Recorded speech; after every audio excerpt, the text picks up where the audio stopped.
Perfect. So now I have a few slides left until you're then. Yes, desktop. That's the one. Right. Yeah. So exactly. So I just have here as a refresher like a tweet I found the other day. It's from 2018, but it still holds about the co-founder from Twitch, like a gaming successful gaming company, who said first-time founders are obsessed with product and second-time founders are obsessed with distribution. I kind of adapted it a bit. It's basically features.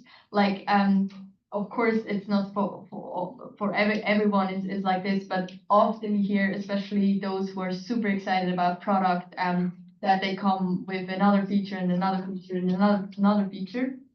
And I talked to some people over lunch. Like, I cannot count the times where we had whole pitches about like with investors, and they never asked about a proper in-depth demo. And so when you just sometimes think of like having 1,000 features and not going out before you have this one feature ready, don't do it. Like as Lars also said, and you will hear it also from Jaffen later on. Like often it's really also about selling the stuff before you actually have it ready, because that helps you to actually make the case. Is that actually relevant, or is it just a nice engineering problem that is interesting to solve, but maybe it doesn't have the market yet? So that is just as a summary also why I wanted to also have Lars in here, and why we will also have a short marketing session later on. Now, before we give you the time to really work on some like cold calling, what we said, I just brought a framework along, and you don't have to like use it in the sense that we want to see that in the pitches, or that you need to have it tomorrow on the landing page. But it is just a framework, especially when you're starting from scratch, that I found very useful. I have here the link. I will quickly go through it, just that you know that this exists. I know that some of you are already much further down the line of knowing like what you want to build, but there are some of you who really start only at the beginning and having a market. And so this framework, it's a Miro page that will pop up when you press the link. And there is also a session with this lady who actually put that framework together, who runs through this framework, and I found it super helpful, also for later on if you ever wanna test an idea.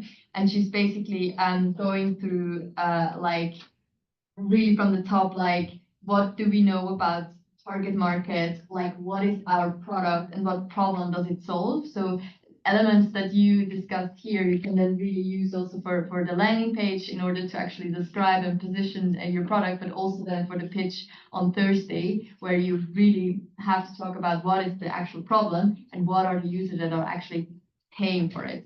And here, target customer, who do you plan to sell to?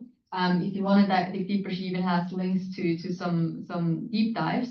And then here, I was mentioning it already in the morning, but I will mention it again. Like, what are the customers currently using in order to solve this problem? And I always said, like, the people that know what you're doing are, on the one hand, the employees that you force that they have to read all your blog posts, and the competition. But you as a founder, you know all the competition. Most often your target audience doesn't even know that there are plenty of other players that are actually offering something in this direction. So find out what is the real competition. That's what is currently being used by them, and why are you best at what problem you want to solve, and then of course also how you want to like price it and package it. We will have a session on Wednesday about this, but just that you know, this is also part of the discussion.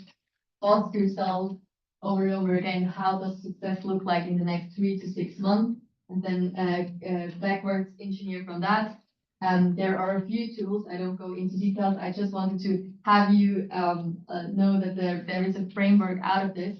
And here I found that a really great reminder, because sometimes we forget to when you think about like the Facebooks or the Amazons or the Ubers of this world, we think like, yeah, but I mean, Facebook, everyone like is a potential user for Facebook, and they must have like as a target audience, they must just have the world of like over 16 or something like that. And sometimes you forget that Facebook also started with a specific target group, students of Harvard University, and then later on they went on to other Ivy League colleges, and then only over time their target audience, of course, as we know by now, became bigger. And the same is true for example, Google, which had a target audience basically first university students and scholars. And now like the whole world is using Google. So that is just a reminder, even those where you think like, hey, their target audience is everyone. No, they also started with a very specific user group that is really, and you will find that also in this framework, that is really like basically the first ones that have this problem the most, that really would throw money at you. Because in our case, for example, it was really like the specific CFOs who were like, when we were telling them, hey, no investors wanted to invest in us, they were like, oh, I don't care about investors, here, take the money, and I want to have it implemented because there's not a solution that really fits my specific needs. And when you go out, really find this one specific group, learn all about it, make sure that this is a scalable solution, and only then broaden the horizon. And some frameworks that help you to really test, because an interview is nice. Would you like use this product? Probably everyone would say, yeah, of course. And then you ask them to pay, and then it's a whole different discussion. But exactly the filter of paying actually helps to really make sure, is this really a product that will source to will turn into a customer. Exactly, it's the same link for that. And now, let me check the time. Yes, we are well in time. So as we already advertised in the morning, but we will now give you the time until 3:30, where you really in your groups come together and try to pick up the phone and reach out to people that would potentially buy your product in the near future. Of course, I don't expect, especially those who begin early, I don't expect you to pitch them a product because you just came together and maybe you still need to figure out what exactly the product is. But remember what Lars said, like these early conversations will really help you to shape like in which direction will it go? Yes.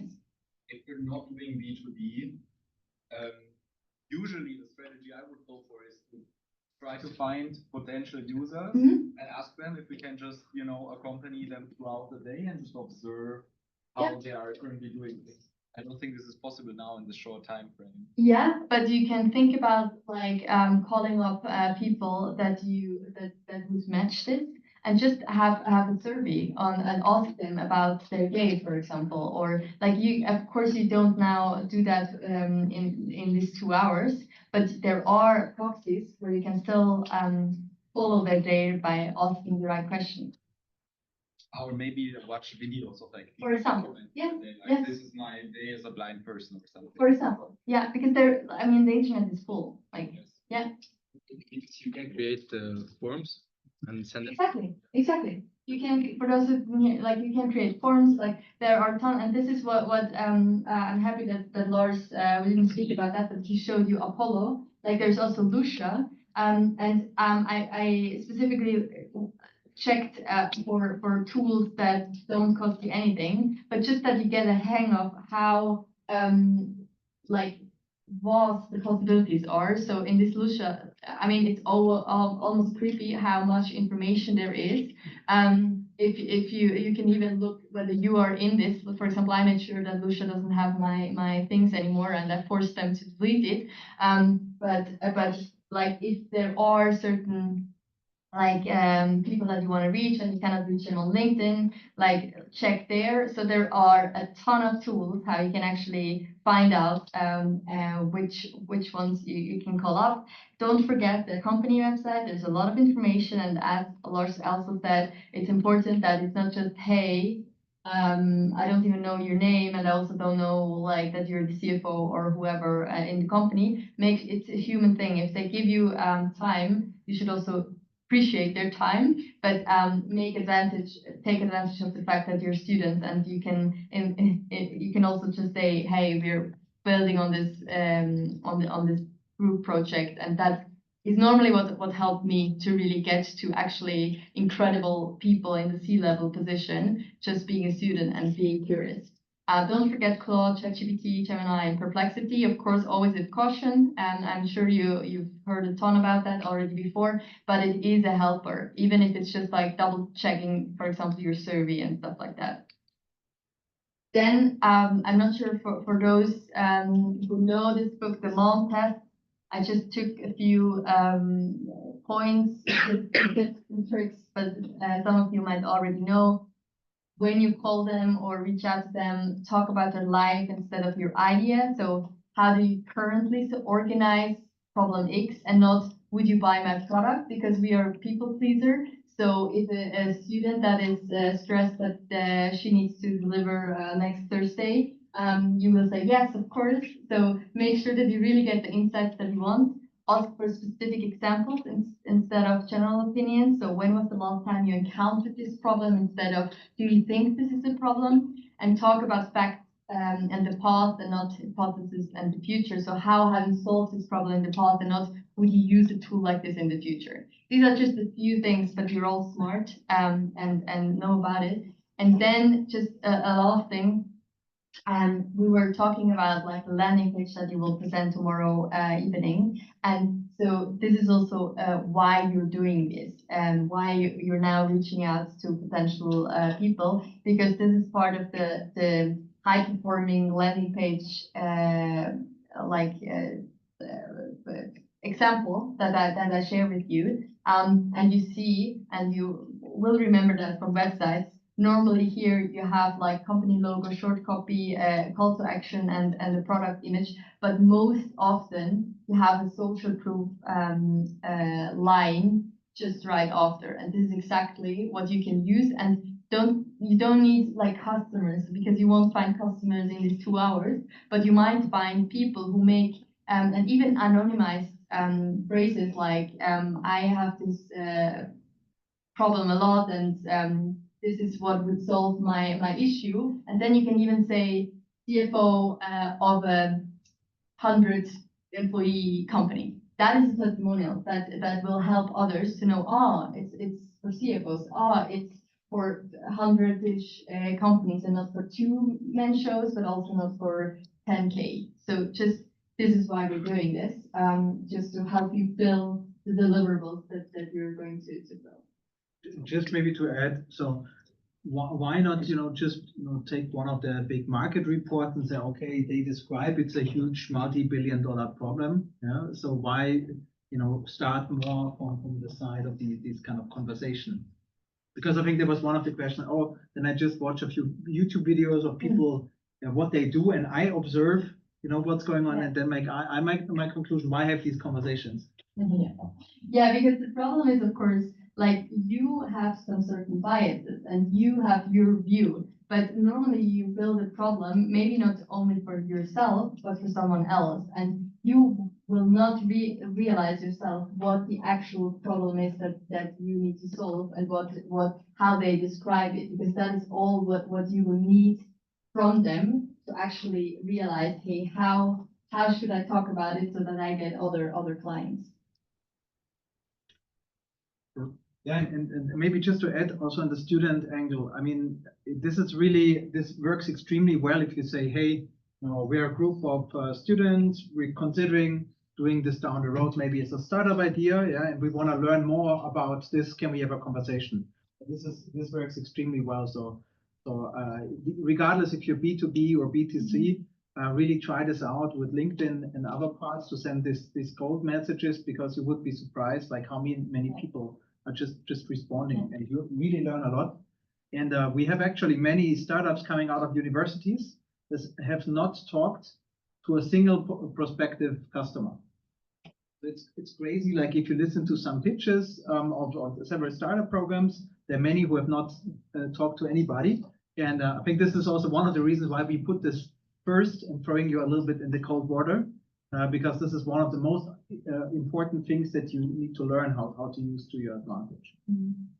Yeah, and there are also some tricks. I mean, we are all busy people, and so if you get a request and it's like, hey, do you have 2 hours to talk about? No, you don't have 2 hours. But if you just say, hey, a student project, would you have 5 minutes? That's such a different time. And honestly, I sometimes also get asked, and if it's then 5 minutes or 10 minutes or 15 minutes, you find the time. But if somebody comes and says, hey, I need 2 hours, I'm just like, no. But if somebody comes and says, do you have 5 minutes to talk about? Yes, of course, 5 minutes, and then you already have to put in the door, and that is really what you should try out. Absolutely, and I think just one more thing, because I think the question comes up: oh, do we need now to spend 1.5 hours designing a survey and sending out the survey?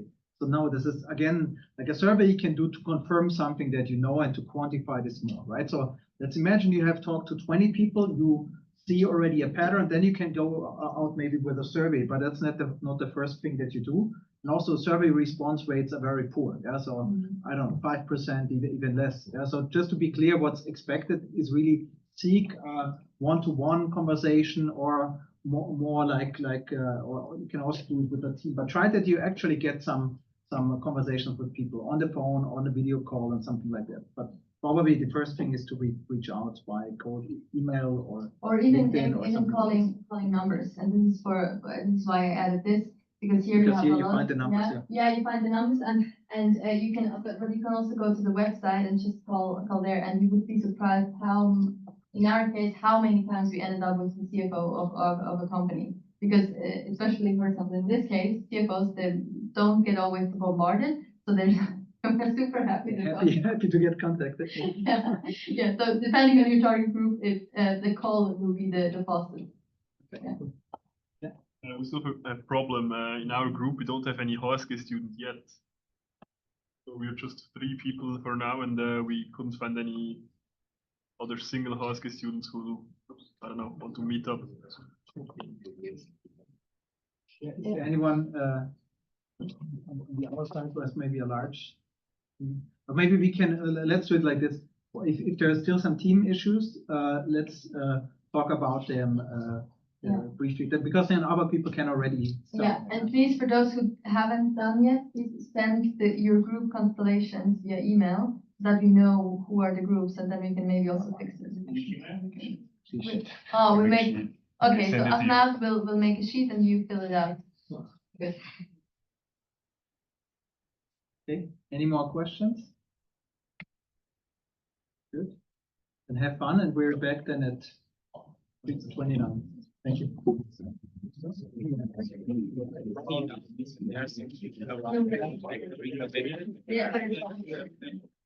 Yes. Okay. First, you can ask anything. Yeah. Drop the course.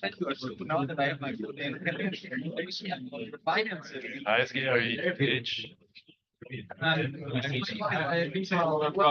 Technology entrepreneurship. How about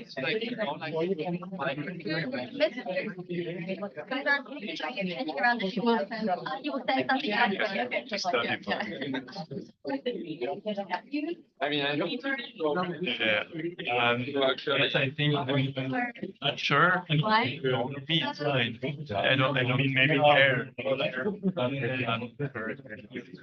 These regulations. Okay.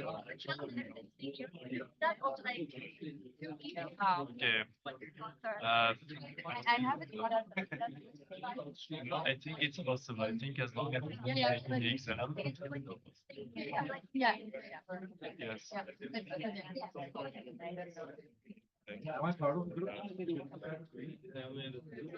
Oh, no.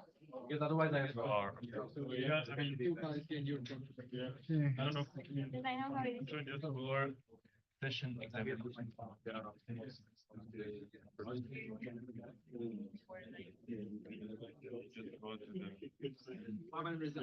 Did you?